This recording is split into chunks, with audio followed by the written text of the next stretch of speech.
بسم الله الرحمن الرحيم الحمد لله رب العالمين اللهم صل وسلم على نبينا محمد وعلى آله وصحبه أجمعين. Assalamu alaikum wa rahmatullahi wa barakatuh.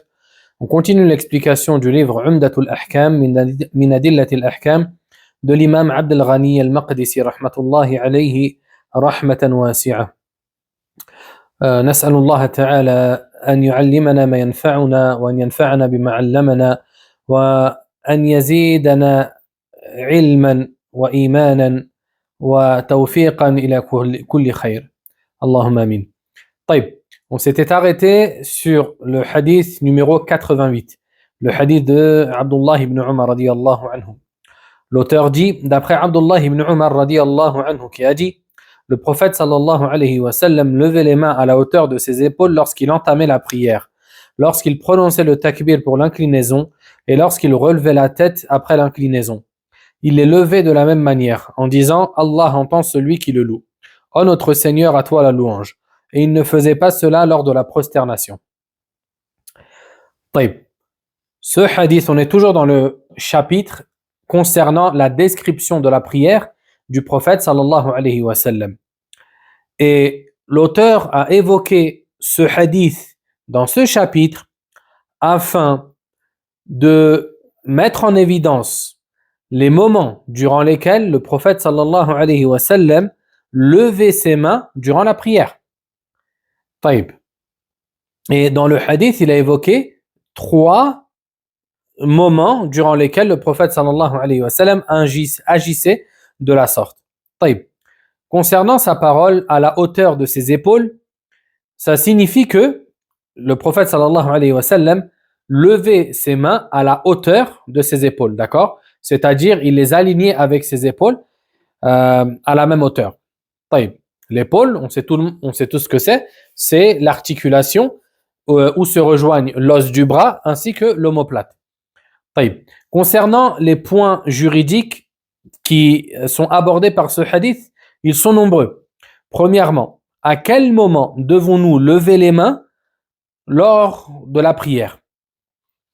Ici, la parole de Ibn Umar radiyallahu anhu qui nous dit le prophète sallallahu alayhi wa sallam lever les mains à la hauteur de ses épaules indique qu'il est légitime de les lever lors de takbiratul ihram, lors du premier Allahu Akbar qu'on dit afin d'entrer en prière.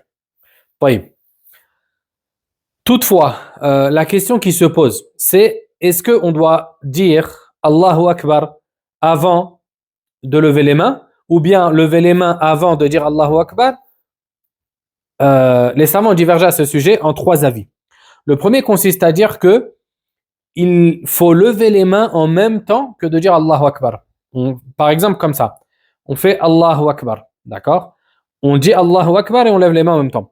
Ça, c'est l'avis des Malikites, des Shafi'ites et des Hanbalites. Il a été choisi aussi par Al-Bukhari ainsi que Ibn Taymiyyah rahmatullahi alayhim. Taïb. Ils se sont appuyés sur le hadith de Wa'il ibn Hujr radiyallahu anhu qui a dit qu'il vit le prophète sallallahu alayhi wa sallam lever les mains avec le takbir. C'est-à-dire que en même temps que le prophète sallallahu alayhi wa sallam a dit Allahu Akbar, il a levé ses mains. Taïb.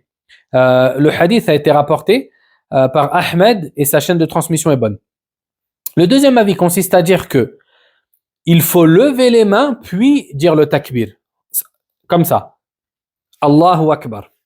Taïb. Ça, c'est l'un des avis des Shafi'ites et une version rapportée des Hanbalites. Et ils se sont appuyés sur certaines versions du hadith d'Ibn Umar, le hadith du chapitre, dans laquelle il y a, lorsque le messager d'Allah sallallahu alayhi wa sallam se levait pour la prière, il levait les mains jusqu'à hauteur de ses épaules, puis il prononçait le takbir.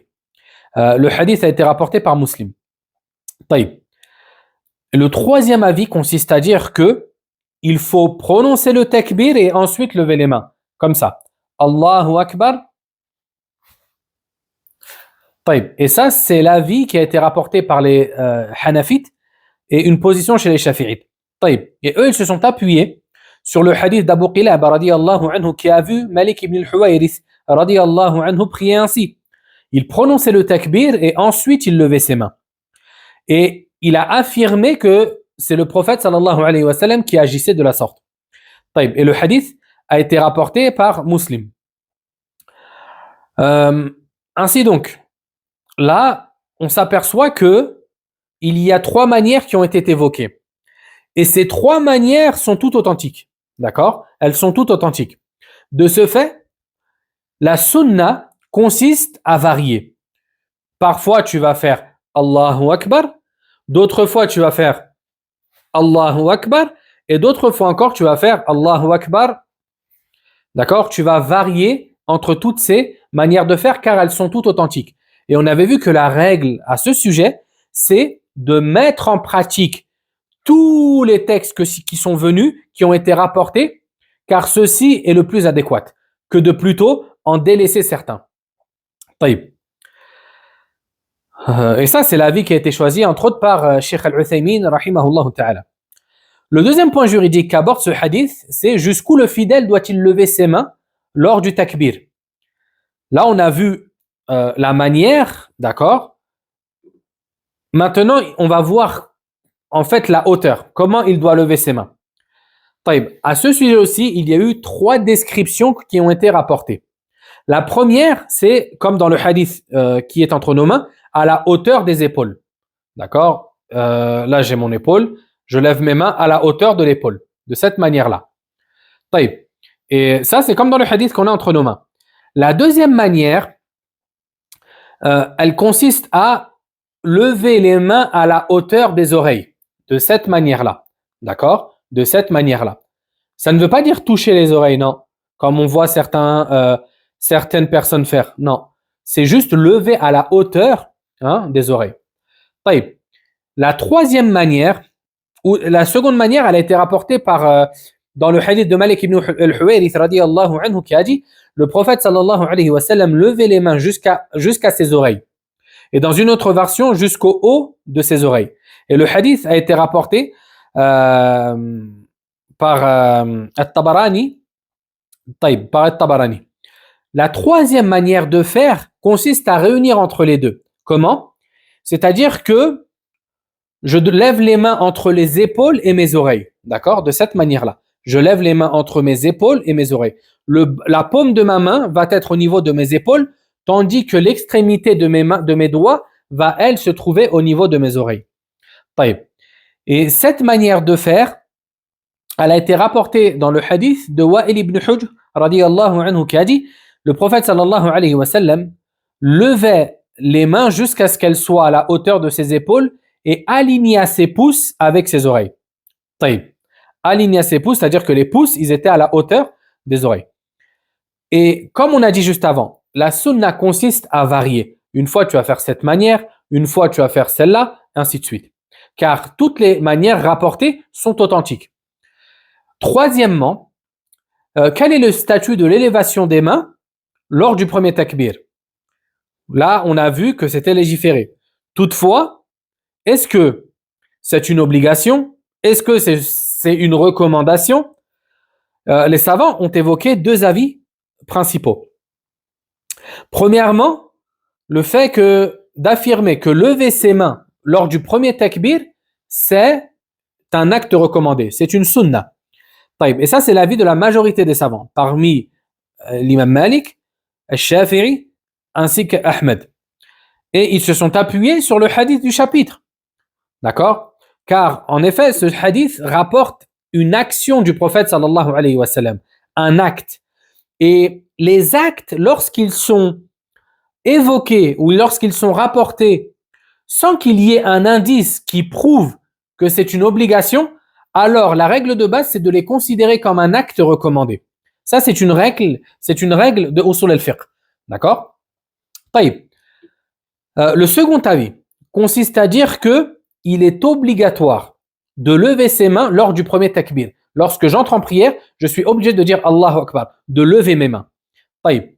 Et ça, c'est l'avis qui a été rapporté de Abu Hanifa, rahimahullah, ainsi que de l'école de Zahiriya. طيب.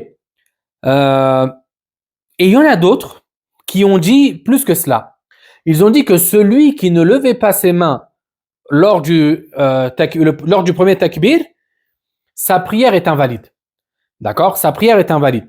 Et ça, c'est un avis qui a été évoqué par l'imam Al-Awza'i, ainsi que Al-Humaydi, le cheikh d'Al-Bukhari, et Ibn Khuzayma, rahimahumullah ta'ala. طيب.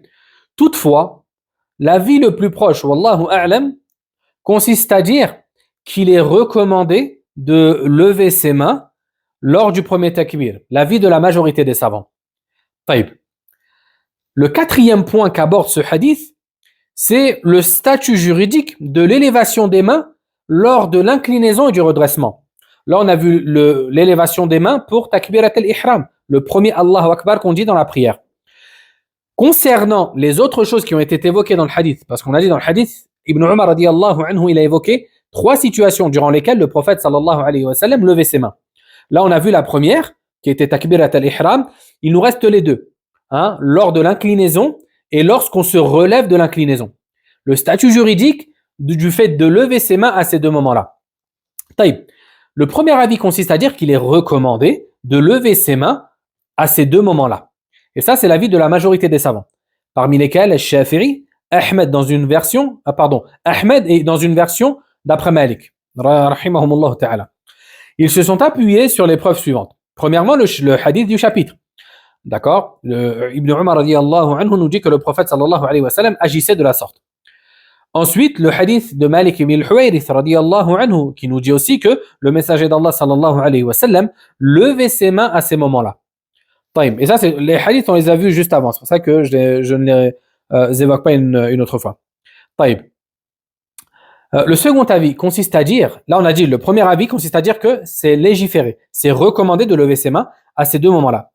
Le second avis consiste à dire que ce n'est pas légiféré, que ce n'est pas légiféré de lever ses mains à ces moments-là. Et ça, c'est l'avis d'Abu Hanifa ainsi que de l'imam Malik. L'avis le plus connu de son école, c'est celui-ci.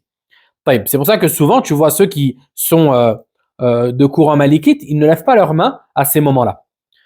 Ils se sont appuyés sur le hadith de Abdullah ibn Mas'ud radiyallahu anhu qui dit « Ne vous montrerai-je pas comment le messager d'Allah sallallahu alayhi wa sallam priait ?» Puis il pria et ne leva les mains qu'une fois, c'est-à-dire au début de sa prière.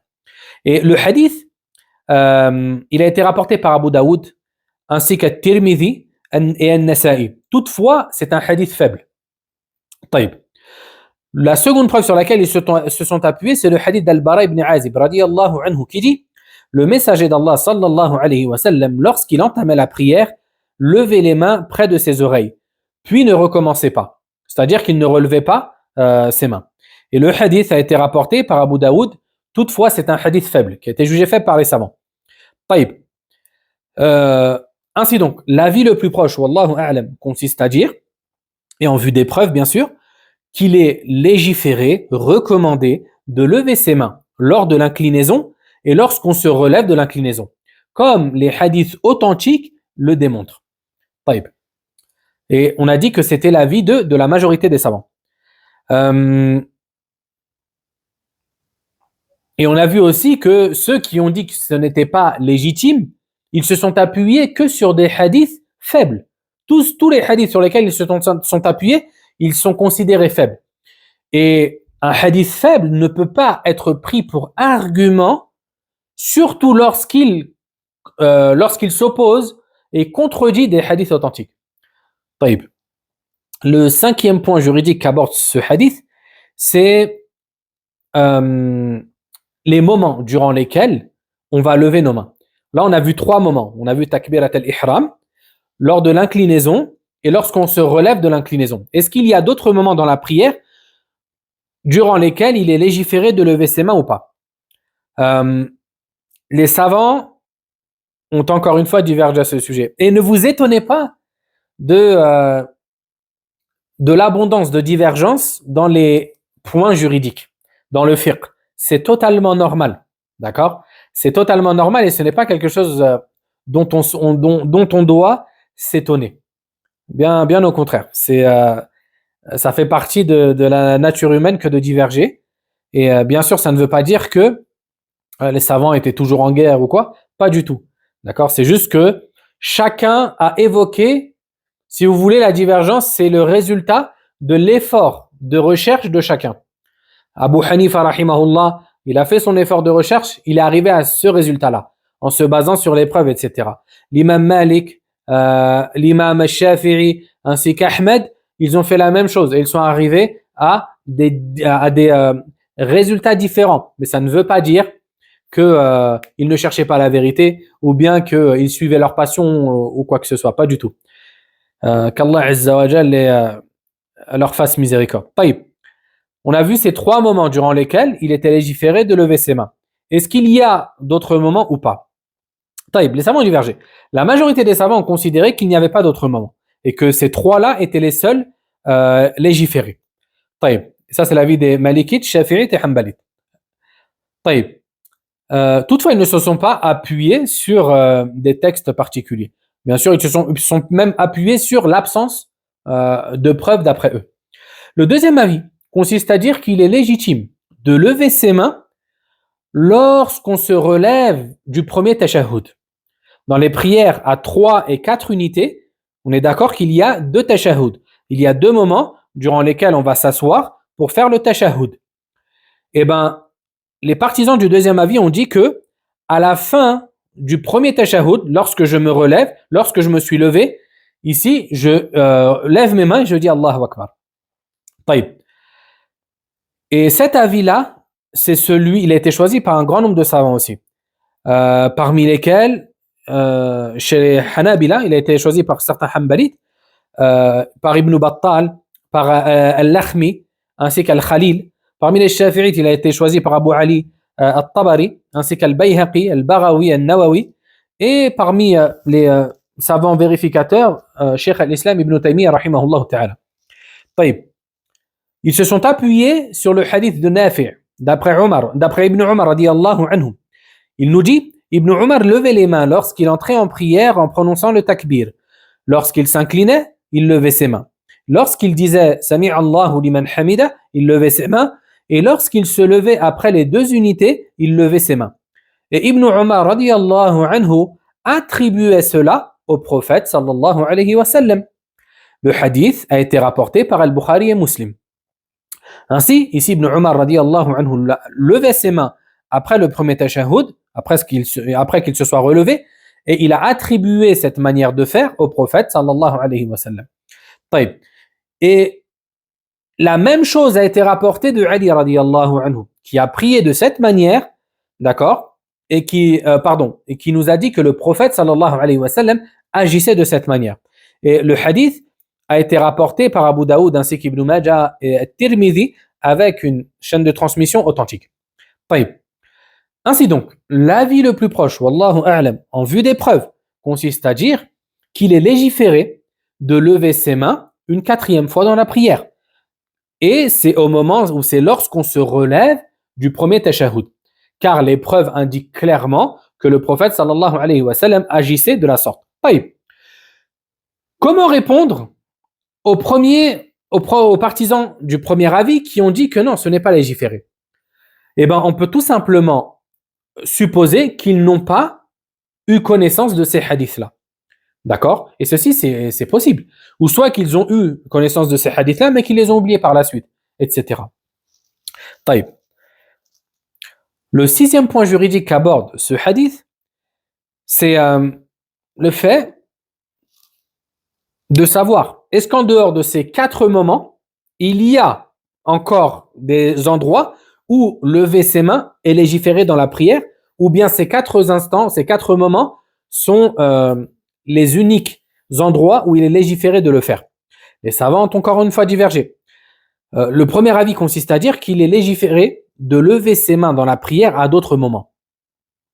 Et ça, c'est l'avis de certains Shafi'ites et de Ibn Hazm, rahimahullah ta'ala. Ils se sont appuyés sur plusieurs hadiths.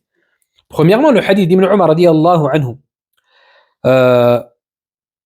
qui dit, le prophète sallallahu alayhi wa sallam levait les mains à chaque abaissement et élévation, inclinaison, prosternation, station debout et assise, et entre les 2 prosternations.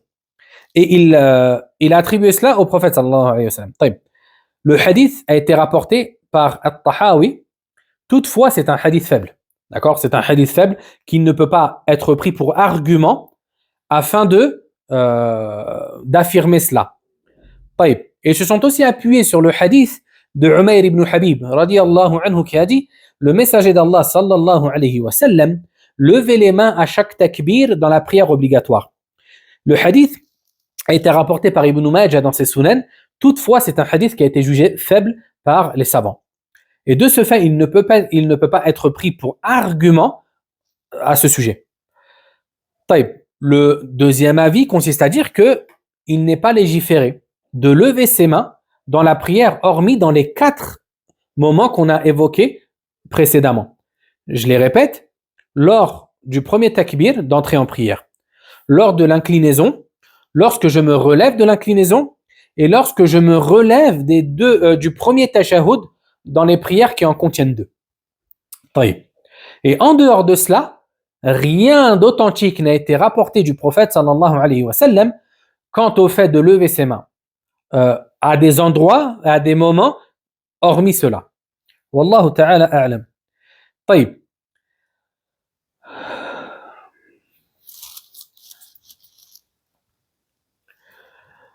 Parmi les points bénéfiques que l'on peut tirer de ce hadith, il y a l'attachement que les compagnons avaient à la prière du prophète sallallahu alayhi wa sallam. En effet, ils ont tout retenu de la prière du messager d'Allah sallallahu alayhi wa sallam, et en cela, ils ont répondu à l'ordre de leur Seigneur ainsi que de leur prophète alayhi salatu wassalam.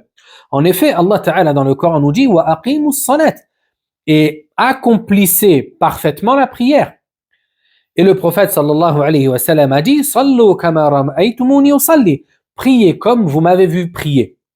Et c'est ainsi que les compagnons se sont appliqués à apprendre la prière de la même manière que le prophète sallallahu alayhi wa sallam l'accomplissait, et ceci afin de pouvoir l'effectuer de la meilleure des manières. Ensuite, l'auteur a évoqué le hadith d'Ibn Abbas. Il nous dit, d'après Abdullah ibn Abbas, radiyallahu anhuma, il a rapporté que le messager d'Allah sallallahu alayhi wa sallam a dit, il m'a été ordonné de me prosterner sur 7 os, sur le front, et il indiqua son nez, les 2 mains, les 2 genoux et les extrémités des 2 pieds. À présent, le cheikh nous évoque ce hadith afin de nous mettre en évidence comment le prophète sallallahu alayhi wa sallam se prosternait lors de la prière. Et ça, c'est un hadith des plus importants concernant as-sujud, la prosternation. Ici, le prophète sallallahu alayhi wa sallam nous dit « Il m'a été ordonné ». Et ça, c'est une formulation que l'on retrouve dans plusieurs hadiths. Celui qui a donné l'ordre n'est autre qu'Allah Azza wa Jal. Et l'ordre pour le prophète sallallahu alayhi wa sallam ou au prophète sallallahu alayhi wa sallam, c'est un ordre aussi adressé à sa communauté. D'accord? Et ça a été confirmé par une autre version du hadith, dans laquelle le prophète sallallahu alayhi wa sallam a dit « Il nous a été ordonné ». D'accord? Il nous a été ordonné. C'est-à-dire à lui ainsi qu'à sa communauté sallallahu alayhi wa sallam. Taïb. Le prophète sallallahu alayhi wa sallam, lors de ce hadith, indiqua son front, il dit, il nous a été ordonné de nous prosterner sur le front, et il indiqua de sa main son nez aussi. C'est-à-dire qu'il fit descendre, il indiqua son front, et il descendit avec sa main comme ça, en indiquant aussi son nez. Ceci afin de nous dire que le front et le nez sont un seul et même membre, d'accord? Et que le front doit aller avec le nez, ou que le nez plutôt doit aller avec le front. Taïb. Ce hadith aborde plusieurs points juridiques. Premièrement, quel est le jugement juridique concernant le fait de se prosterner sur le front et le nez? Taïb. Les savants ont évoqué 3 avis. Le premier consiste à dire qu'il est obligatoire de se prosterner sur le front et recommandé de se prosterner sur le nez. Et ça, c'est l'avis de la majorité des savants, parmi lesquels l'imam Malik, Abu Yusuf, le disciple de Abu Hanifa, Mohammed ibn al-Hassan, le disciple aussi d'Abu Hanifa, et c'est l'un des avis des Shafi'i, rahimahumullah. Selon eux, si une personne se prosterne sur son front, mais que son nez ne touche pas le sol, sa prière est valide. D'accord? Sa prière est valide. Ils se sont appuyés sur plusieurs arguments. Premièrement, le hadith d'Ibn Abbas radiyallahu anhu, qui est entre nos mains, où le prophète sallallahu alayhi wa sallam a désigné le front comme l'organe principal de la prosternation et le nez comme lui étant subordonné. Le deuxième argument qu'ils ont évoqué, c'est le hadith de Jabir ibn Abdillah radiyallahu anhu qui a dit le prophète sallallahu alayhi wa sallam se prosternait sur son front avec la lisière de ses cheveux.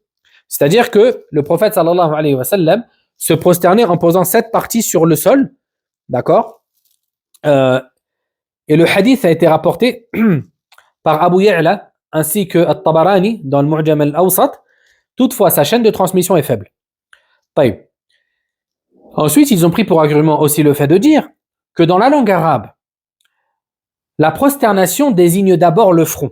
D'accord? Dans la langue arabe, la prosternation désigne d'abord le front et non pas le nez. Taïb. Dès lors, celui qui pose son front est linguistiquement considéré comme prosterné. Ça, c'est le premier avis, qui consiste à dire que il est obligatoire de se prosterner sur le front, recommandé de se prosterner sur le nez. Le deuxième avis consiste à dire qu'il est obligatoire de se prosterner aussi bien sur le front que sur le nez. C'est-à-dire que les deux membres doivent toucher le sol lors de la prosternation. Taïb. Ça, c'est l'avis de Shafi'i rahimahullah ta'ala, ainsi que de Ahmed, d'après l'avis le plus célèbre, de Ishaq ibn Rahaway, d'Ibn Habib parmi les Malikites. Et cet avis a été aussi rapporté de Ibn Abbas radiyallahu anhuma. Ils se sont appuyés sur les arguments suivants. Premièrement, le hadith qui est entre nos mains. Ici, le prophète sallallahu alayhi wa sallam a clairement évoqué le fait qu'il lui a été ordonné de se prosterner aussi bien sur le front que sur le nez. C'est pour ça qu'il l'a indiqué de sa main. Alayhi salatu wa salam. Le deuxième argument sur lequel ils se sont appuyés, c'est le hadith de Humayd al-Sa'idi radiyallahu anhu, qui a dit, lorsque le prophète sallallahu alayhi wa sallam se prosternait, il posait son nez et son front contre la terre. Il écartait ses bras de ses flancs et plaçait ses paumes à la hauteur de ses épaules. Le hadith a été rapporté par Al-Bukhari dans son livre Juz Raf' al-Yadayn, ainsi qu'Abu Daoud dans ses Sunan, avec une chaîne de transmission authentique. Le troisième argument sur lequel ils se sont appuyés, c'est le hadith d'Ibn Abbas, d'accord, selon lequel le prophète sallallahu alayhi wa sallam vit un homme prier sans que son nez touche la terre. Et il lui dit, il n'y a pas de prière pour celui dont le nez ne touche pas la terre comme touche le front. Le hadith a été rapporté par Ad-Daraqutni ainsi qu'Al-Hakim. Toutefois, c'est un hadith faible. Ça, c'est le deuxième avis. On a dit que le deuxième avis consistait à dire que il est obligatoire de poser son front et son nez. Le troisième avis consiste à dire que se prosterner sur le nez seulement est suffisant. D'accord? Cela est suffisant, mais reste réprouvé. Et ça, en vérité, c'est une manière de faire un peu étrange. Parce que se prosterner sur le nez seulement, c'est difficile. D'accord? Mais toutefois, c'est possible. Une personne qui s'appuie beaucoup sur ses mains peut se prosterner seulement sur le nez. Et ça, c'est l'avis qui a été rapporté d'Abu Hanifa, rahimahullah ta'ala. Et ils se sont appuyés sur le hadith d'Ibn Abbas, d'accord, dans le hadith du chapitre, dans lequel le prophète sallallahu alayhi wa sallam a dit, il m'a été ordonné de me prosterner sur 7 membres, sur le front, et il indiqua de la main son nez. Ils en ont déduit que le nez est compris dans le front. Donc, que les deux membres en constituent qu'un seul.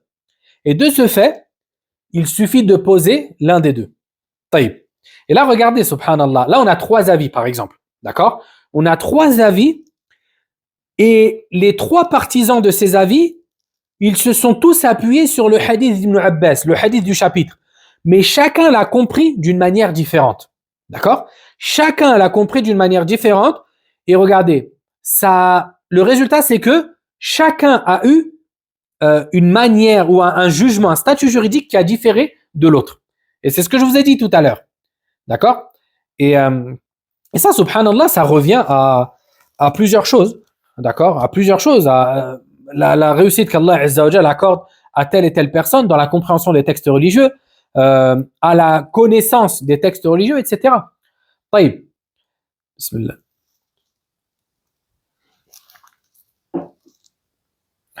Alhamdulillah. Toutefois, lorsque on regarde les textes authentiques, et qu'on les analyse, on s'aperçoit que l'avis le plus proche, wallahu a'lam, c'est le premier, ou le second, pardon. Celui qui consiste à dire qu'il est obligatoire pour la personne de poser son front ainsi que son nez lors de la prosternation. Ceci car le hadith d'Ibn Abbas entre nos mains est clair dans l'obligation. Le prophète sallallahu alayhi wa sallam a dit « Il nous a été ordonné ». Et on avait vu cette règle juridique qui consiste à dire que la règle de base, c'est que l'ordre implique l'obligation. Lorsque tu donnes un ordre à ton enfant, par exemple, tu lui dis va à l'école, par exemple, va à l'école. Ici, si ton enfant comprenait de cette phrase-là, de cet ordre-là, que c'était un ordre, tu lui disais en fait, il t'est permis d'aller à l'école seulement, tu n'aurais pas accepté de sa part. D'accord? Et en langue arabe, il en est ainsi. La règle de base, c'est que lorsqu'il y a un ordre, ce dernier implique l'obligation. Lorsque tu dis à ton enfant va à l'école, c'est parce que tu lui dis l'école, le fait d'aller à l'école est obligatoire pour toi. Il en est de même dans les textes religieux. Lorsqu'on a un ordre venant d'Allah Azza wa Jal ou du prophète sallallahu alayhi wa sallam, celui-ci indique l'obligation jusqu'à preuve du contraire. Ainsi, lorsque tu te prosternes, il est obligatoire pour toi de poser ton front ainsi que ton nez sur le sol. Wallahu a'lam. طيب.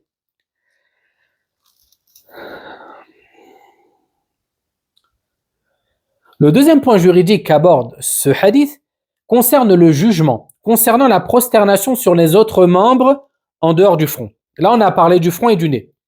En ce qui concerne les autres membres que le prophète sallallahu alayhi wa sallam a cités, les deux mains, les deux genoux ainsi que les extrémités des deux pieds, est-ce qu'il est obligatoire de se prosterner dessus ou pas? Le premier avis consiste à dire qu'il est obligatoire pour le priant de se prosterner sur tous les autres membres. Car le prophète sallallahu alayhi wa sallam a dit « Il nous a été ordonné ». Et ça, c'est l'avis de la majorité des savants. Et ils se sont appuyés sur le hadith que je viens de vous évoquer. طيب. Le deuxième avis consiste à dire que seul le front est obligatoire. Seul le fait de se prosterner sur le front est obligatoire. Et la prosternation sur les autres membres est recommandée. Et ça, c'est l'avis des Shafi'i ainsi que de Malik et dans une des versions attribuées à Abu Hanifa, rahimahumullah.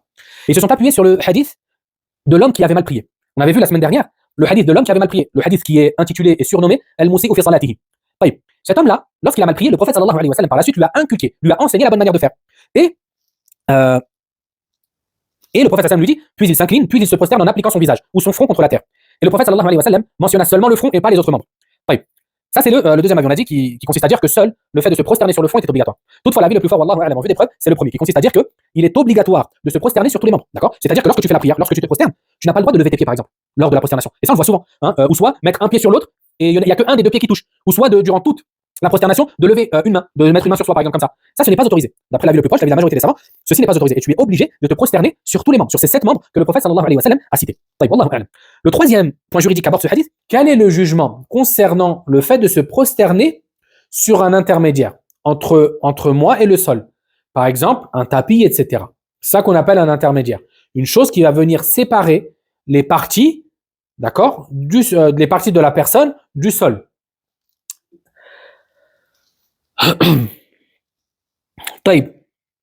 Premièrement, on parle d'une chose, c'est que le hadith d'Ibn Abbas nous indique que ce qui a été ordonné au prophète sallallahu alayhi wa sallam, c'est de se prosterner.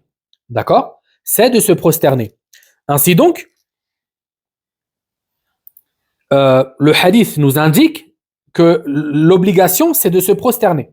Et la prosternation, elle se fait aussi bien sur le sol que sur une chose qui ne va pas être sur le sol. Une personne qui se prosterne sur son lit, il a fait la prosternation. D'accord? Ça, c'est la première des choses. Ensuite, il faut savoir aussi qu'il y a des textes qui ont été rapportés relatant le fait que les compagnons, radiyallahu anhum, certains d'entre eux, avaient ou il leur est arrivé de se prosterner sur leurs vêtements. Par exemple, sur son turban ou sur un autre couvre-chef. Toutefois, il convient de distinguer entre 4 cas de figure. Premièrement, si une personne se prosterne sur un objet attaché à soi, par exemple, je me prosterne sur mon turban, ou bien je me prosterne, la sœur se prosterne sur son voile. Ceci ne pose pas de problème, d'accord? Ceci est permis. Toutefois, certains savants ont dit que si la personne fait cela sans intérêt, sans besoin, ceci est détestable, d'accord? Toutefois, la règle de base, c'est que c'est autorisé jusqu'à preuve du contraire. Et le hadith d'Anas radiyallahu anhu indique que de se prosterner de cette manière ne pose pas de problème. Il nous dit, nous prions avec le prophète sallallahu alayhi wa sallam lors de fortes chaleurs. Et lorsque l'un d'entre nous ne pouvait pas poser son front sur le sol, il étendait son vêtement afin de se prosterner dessus. Et le hadith a été rapporté par Al-Bukhari et Muslim. Ainsi, les compagnons, il y en avait à l'époque du prophète sallallahu alayhi wa sallam qui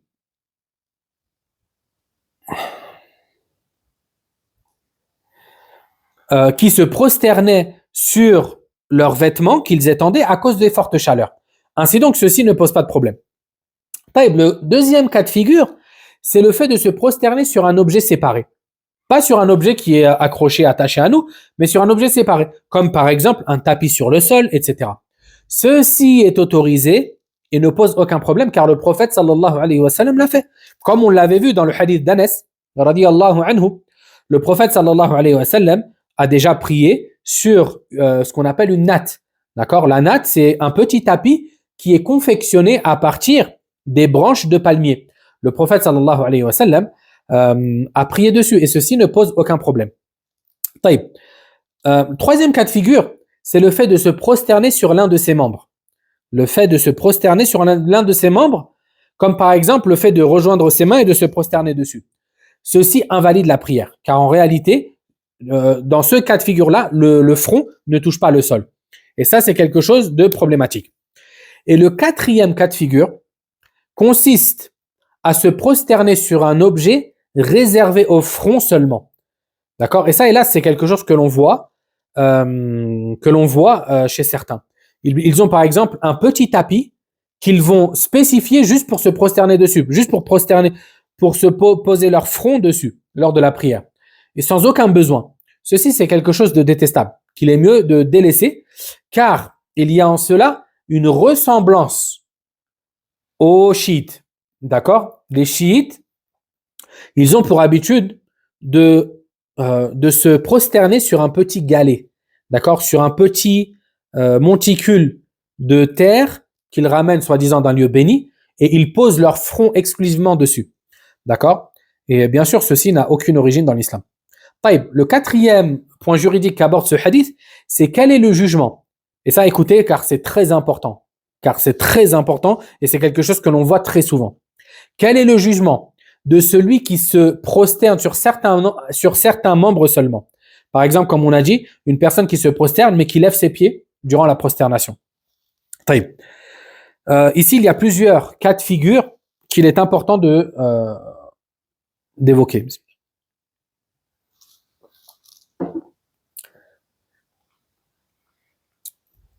Premièrement, si le membre ne touche pas le sol durant toute la période de prosternation, alors la prière est invalide. La prière est invalide. Batila. La personne devra recommencer sa prière. Taïb. Ça, c'est le premier avis. D'accord? Ça c'est la première des situations. Le membre ne touche pas le sol durant toute la prosternation. La prière est invalide. Ensuite, si le membre touche le sol une partie du temps, d'accord, seulement. Et ici, il y a 3 avis juridiques qui ont été évoqués. Premièrement, que la prière est invalide. Deuxièmement, que ça sera selon la majorité du temps. Si, par exemple, il s'est juste gratté rapidement et il a reposé sa main, d'accord, ici, sa prière ne va pas être affectée. D'accord, elle ne va pas être affectée. Et le troisième avis consiste à dire que la prière, elle est valable. D'accord, une personne, par exemple, elle est prosternée et à un moment donné, elle a levé, par exemple, son pied, il ne touchait plus le sol. Même pendant un long moment. Ici, le troisième avis consiste à dire que sa prière est valable, car l'exigence a été remplie au moins partiellement. Et c'est cet avis, wallahu a'lam, qui est le plus proche. D'accord? Qui est le plus proche. Toutefois, la perfection et le mieux à faire, c'est de poser ses membres de prosternation durant toute la prosternation. D'accord? Et de ne pas s'amuser pendant la prière. Car c'est ainsi que le prophète sallallahu alayhi wa sallam priait. Le prophète sallallahu alayhi wa sallam ne levait pas ses pieds, etc. durant un sujoud. Taïb. Voyons ensemble maintenant les points bénéfiques que l'on tire de ce hadith. Premièrement, l'immense statut et l'immense rang que la prière a en islam. Et ceci s'est reflété à travers plusieurs choses autour de la prière. Premièrement, le fait qu'elle a été prescrite au-dessus des 7 cieux et directement sans intermédiaire.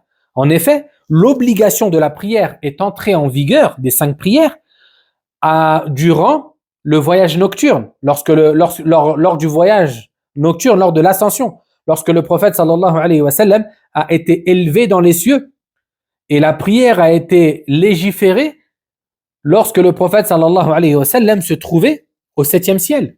Allah subhanahu wa ta'ala lui a légiféré la prière à ce moment-là, ce qui prouve l'immense importance qu'a la prière dans notre religion. Ce n'est pas un acte à prendre à la légère. Deuxièmement, elle est la première œuvre sur laquelle le serviteur sera jugé le jour du jugement. La première des choses au sujet de laquelle Allah Azza wa Jal va t'interroger, c'est ta prière. Comme le prophète sallallahu alayhi wa sallam nous en a informé. Ainsi, ce n'est pas quelque chose à prendre ce n'est pas quelque chose à négliger.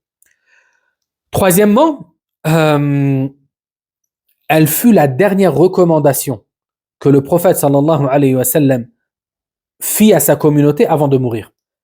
Subhanallah. Le prophète sallallahu alayhi wa sallam, même lors de l'agonie de la mort, il disait: est-ce que les gens ont prié? Est-ce que les gens ont prié? Et il disait aussi: as-salat wa ma malakat aymanukum. Préservez votre prière, préservez votre prière. Et dans un autre hadith, le prophète sallallahu alayhi wa sallam, il a dit: istawsu bin nisa'i khayra. Prenez soin des femmes. Et ça, c'était lors de l'agonie de la mort. Les derniers mots du prophète sallallahu alayhi wa sallam, ou les dernières recommandations, c'était celle-ci. Elle concernait les actes les plus importants de notre religion. Parmi aussi les traits qui montrent l'extrême importance de la prière dans notre religion, il y a le fait que Allah Azza wa Jal a loué ceux qui l'accomplissaient et il a loué ceux qui ordonnaient à leur famille de l'accomplir. En effet, Allah subhanahu wa ta'ala nous dit: وَاذْكُرْ فِي الْكِتَابِ إِسْمَاعِيلَ إِنَّهُ كَانَ صَادِقَ الْوَعْدِ وَكَانَ رَسُولًا نَبِيًّا وَكَانَ يَأْمُرُ أَهْلَهُ بِالصَّلَاةِ وَالزَّكَاةِ وَكَانَ عِندَ رَبِّهِ مَرْضِيًّا. Mentionne dans le livre Ismaël, qui se montrait toujours fidèle à sa promesse, à ses engagements, et fut un prophète et messager. Il ordonnait à son peuple la prière et la zakat, et il était agréé auprès de son Seigneur. Regardez, subhanallah, ce verset, comment il est éloquent. Allah Azza wa Jal a fait l'éloge de ce noble prophète Ismaël alayhi salam, le fils d'Ibrahim alayhi salam. Et il nous dit que auprès de lui, il est agréé. C'est-à-dire qu'Allah aime Ismaël et il est satisfait de lui. Et Allah Azza wa Jal nous a évoqué certaines caractéristiques qui ont mené à cet agrément. Et parmi ceux-là, il y a le fait qu'il accomplissait la prière et qu'il ordonnait à sa famille d'accomplir la prière. Regardez, wallah. Et ça, ici, on s'adresse en premier lieu aux pères de famille ainsi qu'aux mères de famille. Ne négligez pas la prière de vos enfants, car c'est une obligation pour nous, en tant que parents, que d'ordonner à nos enfants de prier. Et c'est une action qui mène à l'agrément d'Allah. Subhanallah, ça il faut qu'on l'ait en tête. C'est une action qui mène à l'agrément de notre Seigneur subhanahu wa ta'ala. Et en contrepartie, Allah Azza wa Jal a blâmé ceux qui ont abandonné la prière et qui se sont montrés négligents quant à elle. Et ceci dans plusieurs versets. Parmi ceux-là, la parole d'Allah Azza wa Jal Les hypocrites pensent pouvoir tromper Allah sans savoir que c'est lui en réalité qui les trompe. Lorsqu'ils se lèvent pour la prière, ils l'accomplissent avec paresse et ostentation. À peine se souvient-il d'Allah. Et dans un autre verset, Allah Azza wa Jal nous dit: mais leur succédèrent des générations toutes plus misérables les unes que les autres, qui, préoccupés uniquement par l'assouvissement de leur passion, négligèrent la prière. Ils négligèrent la prière. Ensuite, Allah Azza wa Jal conclut en disant: elles sont donc, c'est-à-dire ces générations, vouées à la perdition. فَسَوْفَ يَلْقَوْنَ الرَّيَّ. Et El-Ray, certains savants ont évoqué le fait que c'est un endroit qui se trouve en enfer, qui sera spécifié pour ceux qui ont délaissé la prière. Wala'iyadhu billah. طيب. Le deuxième point bénéfique que l'on peut tirer de ce hadith, c'est l'excellente pédagogie que le prophète sallallahu alayhi wa sallam avait. En effet, le prophète sallallahu alayhi wa sallam enseignait à ses compagnons de plein de manières. Et ici, on voit l'une de ces dernières. Il leur a évoqué le commandement qui lui a été donné de manière générale. Il a dit: il m'a été ordonné de me prosterner sur 7 membres. Et ensuite, il a détaillé ces membres-là. Alayhi salatu wassalam. Taïb. Ensuite, l'auteur dit, et on termine, il nous reste 2 hadiths que l'on va évoquer tout de suite. Et ce sont, il n'y a pas beaucoup de masail dedans, de points juridiques. Taïb. L'auteur dit, d'après Abu Huraira radiyallahu anhu, le messager d'Allah sallallahu alayhi wa sallam, lorsqu'il se levait pour la prière, prononçait la formule de glorification, c'est-à-dire Allahu Akbar, en se levant. Puis il la prononçait lorsqu'il s'inclinait. Ensuite, lorsqu'il redressait son dos après l'inclinaison, il disait: Allah a entendu celui qui le loue. Puis, étant debout, il disait: notre Seigneur, à toi la louange. Puis il prononçait la formule de glorification lorsqu'il s'abaissait, puis lorsqu'il se relevait la tête, puis lorsqu'il se prosternait, puis lorsqu'il relevait la tête de la prosternation. Il accomplissait ainsi toute sa prière jusqu'à l'achever. Et il prononçait la formule de glorification lorsqu'il se levait après s'être assis à la fin des 2 premières unités. Ensuite, l'auteur dit, d'après Mutarrif ibn Abdillah radiyallahu anhu, qui dit: je priais derrière Ali ibn Abi Talib radiyallahu anhu en compagnie de Imran ibn Hussein radiyallahu anhu. Chaque fois qu'il se prosternait, il prononçait la formule de glorification. Chaque fois qu'il relevait la tête, il prononçait la formule de glorification. Et lorsqu'il se relevait après les deux unités, il prononçait la formule de glorification.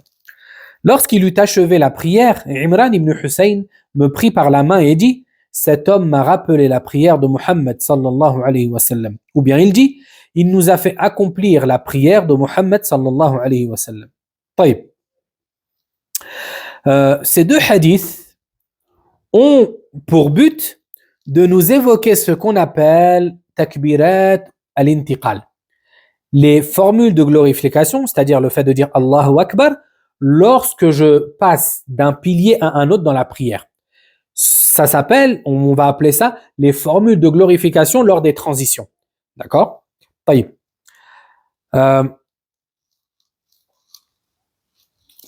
Ces 2 hadiths nous évoquent plusieurs points juridiques. Premièrement, le takbir dans la prière. D'accord? Le takbir, on a dit que c'est le fait de dire Allahu Akbar. Allah est le plus grand. Taïb. Il a déjà été établi que le takbir ou que la formule d'entrée dans la prière consiste à dire Allahu Akbar. D'accord? Ça, on l'a vu la semaine dernière. Taïb. Et sans cette formulation, la prière n'est pas valide. Et elle n'est pas valide et plus que cela, elle ne commence même pas. C'est la seule manière de rentrer dans la prière, c'est de commencer par dire Allahu Akbar. Taïb. Quant aux formules de glorification lors des transitions, lors des piliers, lorsque je suis debout et que je me mets en inclinaison, je dis Allahu Akbar, ainsi de suite. Ces formulations, leur statut juridique est sujet à divergence entre les savants. Le premier avis consiste à dire que seul le premier takbir dans la prière est obligatoire, ou même pas, que seul le premier takbir est légiféré, en dehors des autres. D'accord? Sauf dans la prière en groupe. C'est-à-dire que, d'après cet avis, lorsque je prie tout seul, après avoir dit Allahu Akbar la première fois, lorsque par exemple je me mets en inclinaison, je n'ai plus à dire Allahu Akbar. D'accord? Et cet avis, bien que assez marginal en réalité, en vue des preuves en tout cas, a été attribué à des grands imams dans notre religion. Parmi eux, Omar ibn Abdel Aziz, le calife, Al-Hassan al-Basri, Al-Qasim ibn Muhammad, Salim ibn Abdullah ibn Omar, le fils de Abdullah ibn Omar, Muawiyah ibn Abi Sufyan, l'humble compagnon, ainsi que d'autres. Ils se sont appuyés sur le hadith de Abdurrahman ibn Abza, radiyallahu anhu, selon lequel il pria avec le prophète sallallahu alayhi wa sallam, et que celui-ci, c'est-à-dire le prophète sallallahu alayhi wa sallam, n'a pas dit les formules de glorification, c'est-à-dire Allahu Akbar, lorsqu'il se baissait ou se relevait. Ce hadith a été rapporté par Abu Daoud ainsi que l'imam Ahmed. Toutefois, sa chaîne de transmission est faible. Le deuxième avis consiste à dire que les takbirat d'al-intiqal, les formulations ou les formules de glorification lors des transitions, sont recommandées en toutes circonstances. C'est-à-dire que je prie tout seul ou en groupe, dans une prière obligatoire ou une prière surérogatoire. Et ça, c'est l'avis de la majorité des savants. Parmi les Hanafites, les Malikites et une version chez les Hanbalites. Selon eux, la prière reste valide, même si je ne dis pas Allahu Akbar lorsque je m'incline, lorsque je me mets en prosternation, etc. Ils se sont appuyés sur le hadith qu'on a répété beaucoup, le hadith de celui qui avait mal accompli sa prière devant le prophète sallallahu alayhi wa sallam. Et les partisans de cet avis ont dit que lorsque le prophète sallallahu alayhi wa sallam lui a enseigné la prière par la suite, il ne lui a pas évoqué ces takbirat. Il ne lui a pas évoqué de dire Allahu Akbar à chaque moment, à chaque transition qu'il fait. Ils ont déduit donc que ceci est recommandé, non pas obligatoire. Le troisième avis consiste à dire qu'il est obligatoire de dire ces formulations lors de chaque transition. D'accord? Lors de chaque transition. Et ça, c'est l'avis de l'imam Ahmed, de Daoud al-Zahiri, et parmi les contemporains, il a été retenu par Cheikh Ibn Baz, rahmatullahi alayhim jami'an. Et selon eux, ces formules sont obligatoires dans la prière. Ça fait partie des obligations de la prière. Toutefois, si quelqu'un oublie de le dire, sa prière reste valide. Mais s'il les délaisse volontairement, sa prière est alors invalide. Ils se sont appuyés sur les arguments suivants.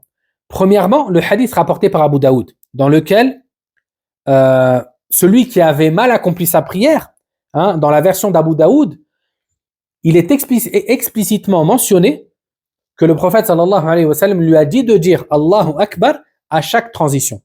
D'accord?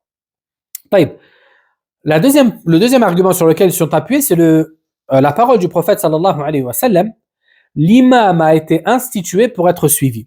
Lorsqu'il prononce la formule de glorification, prononcez-la aussi. Et ici, ils ont dit l'ordre implique l'obligation. Et ils se sont aussi appuyés sur le hadith d'Abu Huraira, radiyallahu anhu, qui a dit, ou le hadith qui est entre nos mains. Et dedans, Abu Huraira a évoqué le fait que le messager d'Allah sallallahu alayhi wa sallam prononçait cette formule à chaque changement de position. D'accord? À chaque changement de position. Et le prophète sallallahu alayhi wa sallam a dit, priez comme vous m'avez vu prier. Ainsi, si le prophète sallallahu alayhi wa sallam l'a fait, il nous incombe de le faire. Et c'est cet avis qui est le plus proche, wallahu a'lam, consiste à dire qu'il est obligatoire de dire Allahu Akbar à chaque transition. D'accord? À chaque transition, je dois le dire. Deuxièmement, quand est-ce que le priant doit prononcer ces formules de transition? D'accord? En réalité, le temps de ces takbirat, de ces formulations de glorification, s'étendent du pilier jusqu'à l'autre. C'est-à-dire que le moment de transition d'un pilier à un autre, j'ai tout le moment où je fais le mouvement pour dire Allahu Akbar. D'accord? Toutefois, le plus important, c'est que je le dise avant de finir, avant d'arriver au pilier suivant. Un exemple, je suis debout, d'accord? Je suis debout, j'ai fini de réciter, je vais me mettre en inclinaison. Je lève mes mains et je dis Allahu Akbar, tout en descendant, d'accord? Tout en descendant. Taïb. Mais toutefois, si par exemple je le dis arrivé presque à la fin, ou si je le dis au début, ceci ne pose pas de problème, Inch'Allah. L'essentiel, c'est de le dire avant de finir. Taïb, parce que ça s'appelle takbirat al-intiqal, c'est-à-dire que elles ont été instaurées dans la transition. Et de ce fait, c'est lors de la transition que je dois le dire. Mais après, est-ce que je dois le dire tout au long de ma transition? Non, ceci, c'est pas obligatoire. D'accord? Par exemple, est-ce que je dois commencer à dire Allahu Akbar lorsque je commence le mouvement et je dois finir lorsque je finis le mouvement? Non, ça, c'est quelque chose, c'est un sujet qui est vaste. D'accord? Et où il ne convient pas de faire preuve de trop de sévérité. Taïb. Troisièmement, voyons ensemble maintenant les invocations qu'il est légiféré de dire après le redressement de l'inclinaison. D'accord? Lorsque je me relève de l'inclinaison, ici Abu Hurayra radiyallahu anhu nous dit que le prophète sallallahu alayhi wa sallam disait Sami'a Allahu liman hamida, Rabbana wa lakal hamd. Hamdan kathiran tayyiban mubarakan fi. Tayyib. La première formule qui a été rapportée authentiquement, c'est celle que je viens de vous dire.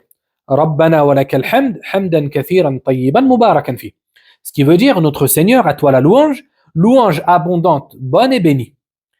Et cette formulation possède 4 variantes. D'accord? Je peux soit dire Rabbana wa lakal hamd, Rabbana lakal hamd, Allahumma Rabbana lakal hamd, ou Allahumma Rabbana wa lakal hamd. Ces 4 variantes ont été rapportées de manière authentique. Et bien sûr, peu importe celle que tu dis, ta prière est valide. D'accord? Ta prière est valide.